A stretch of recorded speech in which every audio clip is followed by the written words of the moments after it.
Hey everyone, today we're diving into the fascinating and disturbing pattern in American history, one that keeps repeating itself right up to the present day.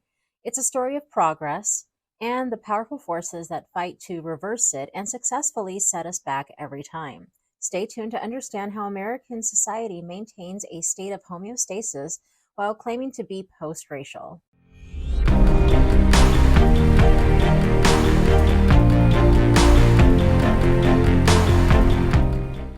Throughout US history, we've seen consistent progress, and there's no doubt about it.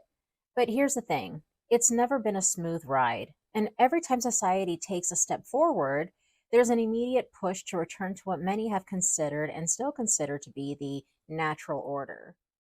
After the Civil War, the US made incredible progress. The 13th, 14th, and 15th Amendments abolished slavery, granted citizenship, and protected voting rights for Black Americans. This was known as the Reconstruction. The responses to Reconstruction efforts were swift and violent, and this is where we see Jim Crow laws emerge. The formation of the KKK and lynchings become a terrifying reality for Black people. The Compromise of 1877, also known as the Great Betrayal, marked the end of the Reconstruction. Laws known as Black Codes were enacted to restrict the rights and freedoms of Black people, effectively creating a new system of control and oppression. Fast forward to the 1960s, and we have the Civil Rights Movement, which achieved major victories. Here we get the Civil Rights Act of 1964, which outlawed discrimination based on race, color, religion, sex, or national origin, and Brown versus the Board of Education, which declared laws establishing segregated public schools unconstitutional. But politicians, especially in the South, worked to undermine these achievements. Nixon's Southern strategy deliberately exploited racial tensions to help gain white voter support. This strategy was later continued under Reagan's administration, which implemented policies that negatively impacted marginalized communities in a significant way. Lee Atwater was a political consultant who popularized dog whistle politics and the Southern strategy in modern American politics. In 1981, during an interview, he explained the Southern strategy as follows. You start out in 1954 by saying N, N, N. By 1968, you can't say N. That hurts you, backfires. So you say stuff like forced busing and states' rights and all that stuff, and you're getting so abstract. Now you're talking about cutting taxes, and all these things you're talking about are totally economic things, and a byproduct of them is Blacks get hurt worse than whites. Now we have the rise of mass incarceration and the criminalization of communities of color through the war on drugs, as well as a new form of racism known as racial resentment. So by the 70s and 80s, it's no longer acceptable to be overtly racist and believe in the superiority of whites. But you can hate criminals and welfare recipients and drug addicts. You can use statistics and stereotypes to reinforce notions of white supremacy without ever saying so. All of this allows for the justification of things like redlining and white flight, as well as changes to the way our public schools and colleges are funded.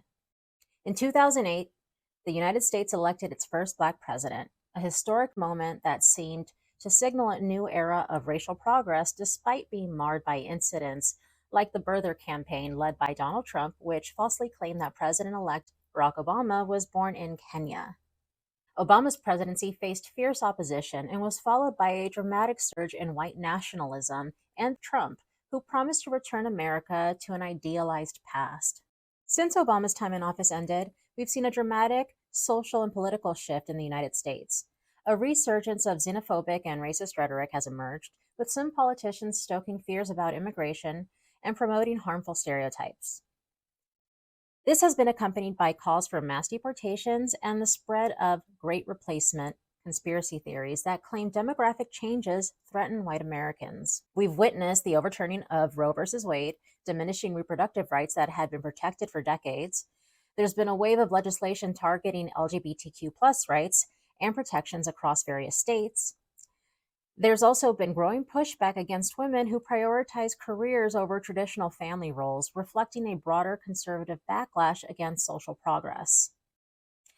These changes, combined with the rise of anti immigrant sentiment and promises for more restrictive immigration policies, heightened border enforcement, and reduced protections for asylum seekers, have created a hostile environment for marginalized communities.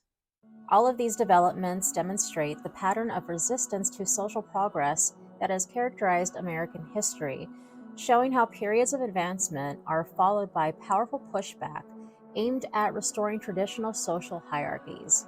And so far, it's worked. Understanding this pattern isn't about dwelling on the negative, it's about being prepared, being educated.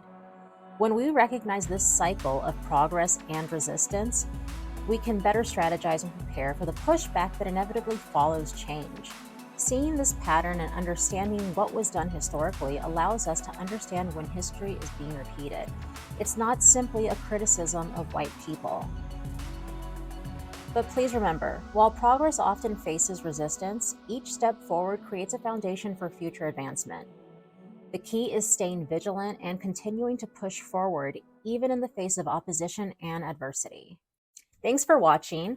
If you found this analysis helpful, don't forget to like, subscribe, and share this video. If you have any questions or things to add, let's keep the conversation going by leaving comments. I will do my best to answer any questions in a timely manner. Until next time, stay informed and stay empathetic.